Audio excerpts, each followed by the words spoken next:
आज अल्पसंख्यक कांग्रेस के जिला अध्यक्ष यामीन मलिक ने लोनी स्थित अपने कार्यालय का उद्घाटन प्रदेश के चेयरमैन शाहनवाज आलम के द्वारा किया। उनसे बात की हमारे संवाददाता समीर अली ने। चेयरमैन साहब, जिस तरह से जिला पंचायत सदस्य के चुनाव चल रहे हैं अभी उत्तर प्रदेश के अंदर, उसमें आप अल्पसंख्यक कांग्रेस की किस तरह से भागीदारी देखते हैं? अल्पसंख्यक देखिए, पहली बार कांग्रेस पार्टी गंभीरता से जिला पंचायत चुनाव और ग्राम पंचायत चुनाव लड़ रही है।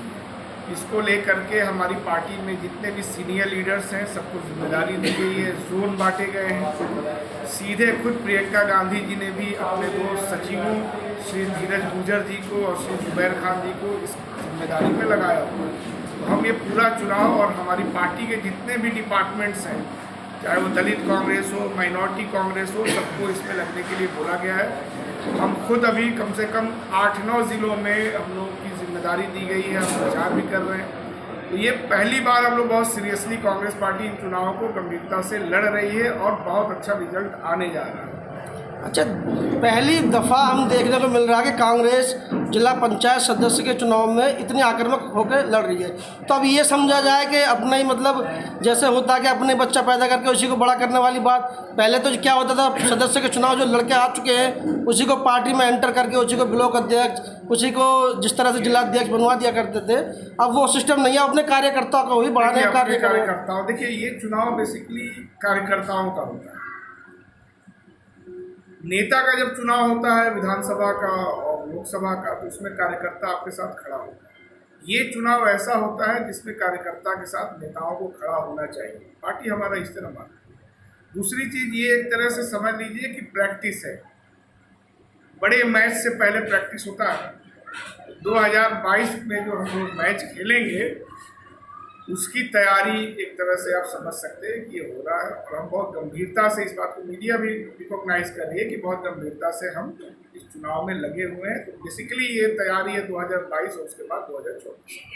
अच्छा, जिस तरह से आपने ही बताया, एक टेस्ट मैच की तरह आप उसे देख रहे हैं।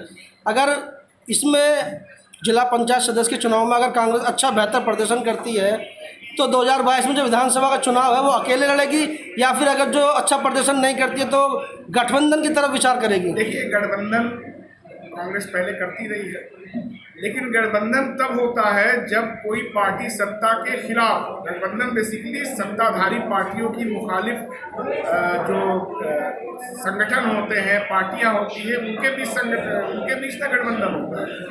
आप उत्तर प्रदेश में बसपा को कैसे कह सकते हैं कि भाजपा से अलग है?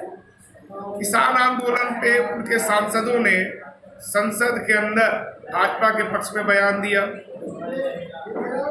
मुसलमानों के वोट का दावा करने वाले समाजवादी पार्टी के लोग लगातार सीए एनआरसी जैसी हिंसा जो हुई उस पर सरकार के साथ खड़े हैं। मुलायम सिंह जी खुद संसद के अंदर बोल चुके हैं कि वो चाहते हैं कि मोदी जी दोबारा प्रधानमंत्री बने, वो बने भी। अब इसकी क्या गारंटी है कि अगली बार वो ये नहीं कहेंगे कि हम चाहते हैं आप दोबारा प्रधानमंत्री बने?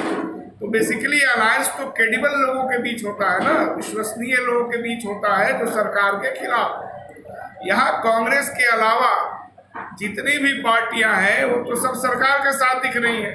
तो जाहिर सी बात है हमको अकेले लड़ना है। अलायंस तो भाजपा, सपा और बसपा के बीच है।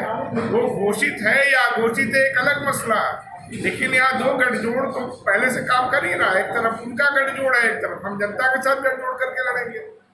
अच्छा, जिस तरह से वसीम रिजवी का अभी कुछ टाइम पहले जो कुरान की आयतों को रिमूव करने के लिए उन्होंने एक पिटीशन डाली थी, हालांकि उसका उस टाइम पर बहुत विरोध हुआ था उनके समाज में, शिया समाज में। और उसका जिस तरह से आज फैसला आया, सुप्रीम कोर्ट का एक आदेश आया, उसको आप किस तरह से देखते हैं? देखिए, ये कोई शिया सुन्नी समाज का मसला नहीं। कोई भी आदमी किसी भी धर्म के ग्रंथ के ऊपर इस तरह की टिप्पणी करेगा तो माननीय सुप्रीम कोर्ट उसको इसी तरह खारिज करेगा। ये कोई रिलीजन का मामला ही नहीं है। ये बेसिकली जो एक सद्भाव है समाज में उसको कैसे डिस्टर्ब किया जाए, इसके लिए योगी जी ने उनसे ये काम करवाया था। बेसिकली योगी ही तो मेन गुंडे हैं ना, ये सब तो गुर्गे हैं उनके। गब्बर सिंह वो ये सब तो सांबा वामा टाइप के लोग हैं। अब सांबा पे कोई टिप्पणी करने का कोई मतलब थोड़ी है। चलिए, बहुत शुक्रिया हमसे बात करने के लिए।